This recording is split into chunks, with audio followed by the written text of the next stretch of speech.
Covering the state capitol this morning, Governor Kevin Stitt announcing some record-breaking tourism numbers for the Sooner State in 2022. Well, that year was also record-breaking for here in Green Country.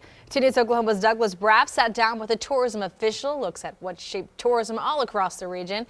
Douglas, good morning. So what did she say exactly drove most of those growing numbers? Morning, Corey and Justin. What drove visitors in 2022 to spend nearly $1.4 billion in our region is not thanks to just one simple thing. Renee McKenney from the Tulsa Regional Tourism Agency, she mentions Route 66, the entertainment scene, sporting events, and all sorts of cultural attractions, just to name a few. However, to understand these numbers, we need to look back at the COVID-19 pandemic.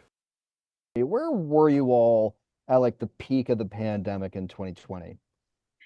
Well, like many communities, we were really struggling on the hospitality side in that shutdown, but we did stay open. And I think that, these communities, and you look at the incredible parks here and the fishing trails and, just the incredible outdoor landscape and topography, people really rediscovered Oklahoma. It was a state that they wanted to come to.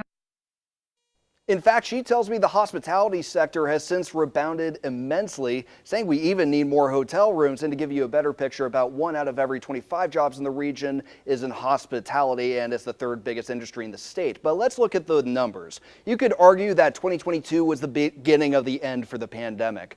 While 2021 visitor spending was just below 2019's, 2022 smashed that and is now the all-time record. The growth rate slowed down to 12.5% in 2022, which was expected after a supercharged economy post-pandemic, but it's still higher than the 7% rate going into 2019. But what about the visitors themselves, the people bringing the money?